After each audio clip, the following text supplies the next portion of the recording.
दो चीजें लगातार चल रही है और वो मेरे जेहन में है, व्यक्तिगत तौर पे भी और जिस पार्टी को मैं रिप्रेजेंट कर रहा हूं उस तौर पे भी। जी, पहली बात तो जहां चुनाव होता है वहां दो चीजें जरूर देखी जाती है, दो प्रकार के प्राणी वहां जरूर जाते हैं। एक घुसपैठी है, ये पहली है बिसात इनकी। दूसरा ये ईडी सीबीआई का खेल जो है, अब फिर कहीं ऐसा ना कहा जाए, फिर गृह मंत्री जी जाएं वहां बोले कि चक्की पीसिंग एंड पीसिंग एंड पीसिंग और फिर मामला पलट जाए। क्योंकि भाई ममता जी पहले सरकार में रही है भाजपा के साथ, ये तो है, वाजपेयी जी की सरकार में थी, रेल मंत्री जैसे। आपको शक है लगता है? नहीं नहीं नहीं, शक नहीं, भाजपा के कृत्य पर किसी को शक नहीं है। तो ममता जी जा सकती है उधर? भाजपा के कृत्य पर किसी को शक नहीं है। मैं भाजपा की बात कर रहा हूँ। नहीं, मैं ममता जी की बात कर रहा हूँ। मैं भाजपा, मैं ममता जी की बात कर रहा हूँ। मैं ये कह रहा हूँ कि कौन नहीं सर, कवर नहीं, मैं सोच रहा हूँ कि कौन कितना मजबूत है, कौन कितना कमजोर है। भाई देखिए चुनाव है ये, मैं तो भाजपा की बात कर रहा था। आप ममता दीदी को लेकर के आ गए, अब फिर दीदी को लेके आए तो मुझे ये भी डर लगता है कि फिर जाकर के प्रधानमंत्री जी कहीं ये ना बोलना शुरू करें, ओ दीदी ए दीदी, फिर दिक्कत हो जाएगी प्रधानमंत्री जी को, फिर मुंह की खा के आएंगे वापिस। अब आते हैं मूल मुद्दे पर। भाजपा दो तरह से चला रही है देश को। पहला, जो विपक्ष में लोग हैं, अब हमें दिक्कत नहीं होती, ईडी का छपा पड़ा, हाँ विपक्ष के ही लोगों में पड़ा होगा, मतलब ये कन्फर्म है। तो अब क्या चल रहा है, जो विपक्ष के लोग हैं हमारे जैसे, उनको ये निपटाते हैं ईडी से, और जो इनके साथ वाले हैं उनको निपटाते हैं सीडी से। अब यह समस्या आ रही है इस देश में। या तो शुभेंदु भैया ये कहे कि भाई सीडी वाले में नहीं आएंगे, अब हमको डर लगता है इस बात से कि हमारे अपने हैं, बड़े भाई हैं, बड़ा इज्जत करता हूं इनका, लेकिन दिक्कत यह है कि कल ये भी सीडी वाले में ना आ जाए। अब वहां ईडी गई, कौन वाले में? सीडी वाले में। ये क्या? अरे बड़ा सीडी चल रहा है भैया, आपको नहीं पता? हमें तो सब पता, तुम्हें सारा पता है। अरे डीवीडी से ऊपर की सीडी चल रही है।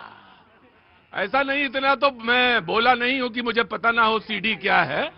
सीडी तो मुझे पता है और एबीसीडी भी मुझे पता है, लेकिन मुझे एक चीज जरूर मालूम है कि तुमने तंज किया तो मैं तुम्हें भी बता देता हूं। अरे सुनो मेरी बात, मुझे एक चीज मालूम है, तुमको सीडी मालूम है, तुमको ईडी मालूम है, लेकिन तुमको एबीसीडी अपनी नहीं मालूम है ना। अब तुम्हारी बात पूरी हो गई, अब तुम्हारी बात पूरी हो। देखो भाई, तुम्हारी बात पूरी हुई, तुम्हें अगर एबीसीडी मालूम हो जाएगी जिस दिन, उस दिन तुम सत्ता में होगे, तुम सत्ता में होगे, इसमें दो राय नहीं है। जी, सत्ता में होना एबीसीडी मालूम नहीं होता। सत्ता में होने के लिए चुनाव आयोग उसका गुलाम है। हमें मालूम है तुम्हारा, वो भी मालूम है मुझे। अब तुम चुनाव आयोग को कहोगे, ईडी कहोगे, सीबीआई कहोगे, बहरहाल तुम्हें you have a full right as a opposition to say. हाँ जी, जो ऑलरेडी निपट गए हैं उनको क्या निपटाएं? हाँ वो तो सब आई है। जब जो निपटे हुए हैं, दिल्ली में एक भी सीट नहीं है। हाँ। और वेस्ट बंगाल में, हाँ। वेस्ट बंगाल में तो कहीं चुनाव में दूर दूर तक दिख नहीं रहे हैं, पर चूंकि सब आपस में मौसेरे भाई हैं तो कुछ तो कहना ही पड़ेगा। मैं ये पूछ रहा हूं कि आज तक कभी इतिहास में आपने भी कुछ 55-60 साल तो सरकार चलाई है, क्या कभी ऐसा हुआ कि किसी के यहां पे कोई ईडी की, सीबीआई की कोई रेड चल रही हो और कोई आदमी सिटिंग सीएम भागता हुआ आए और फाइल लेके भाग जाए? और दूसरी चीज सुनो, इतिहास में कभी नहीं हुआ मेरे भाई। सुन तो लो, पहले मेरी बात सुनो, बीच आपको मौका दिया जाएगा प्रभात भाई। हाँ, आप बताएंगे आपको भी। हाँ। उसके बाद वो चले गए और कहते हैं हमारी ऐसी स्ट्रेटजी थी इलेक्शन की, वो कहीं लीक नहीं हो जाती है। ऐसी कौन सी स्ट्रेटजी होती है इलेक्शन की?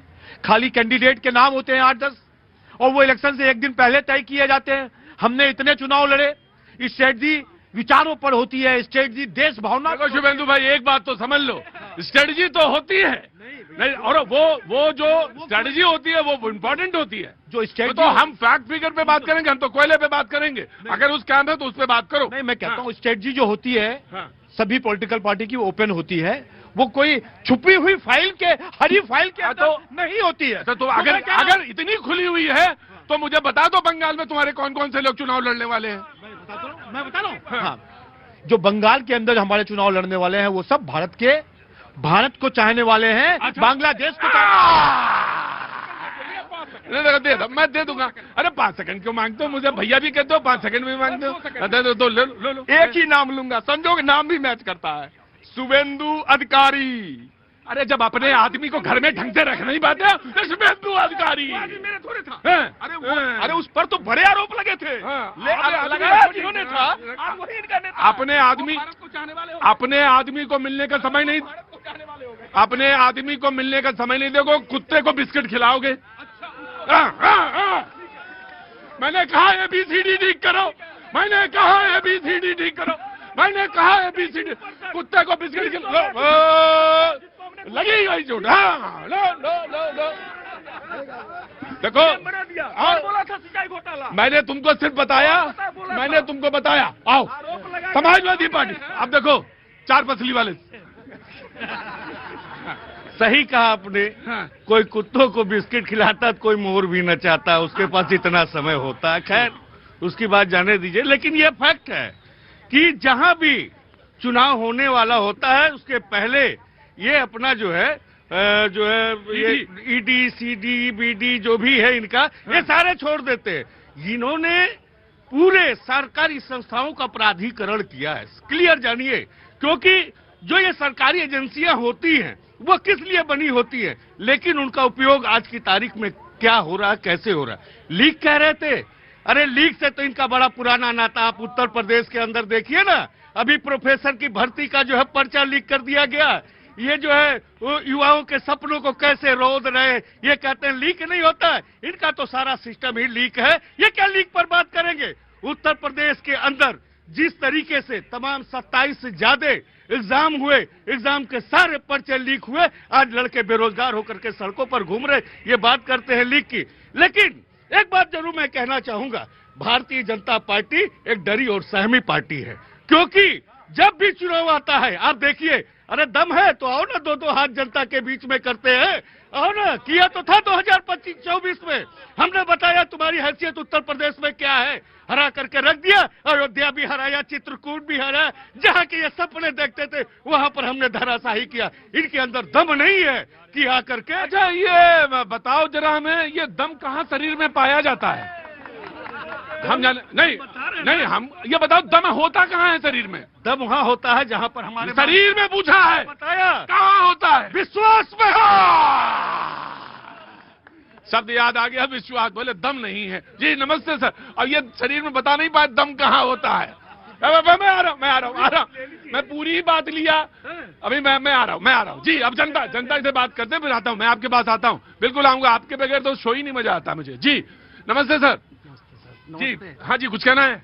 हाँ सर, मैं 2018 में रिटायर हुआ था। अच्छा, 32 साल प्राइवेट सेक्टर में मैंने काम किया। Right sir.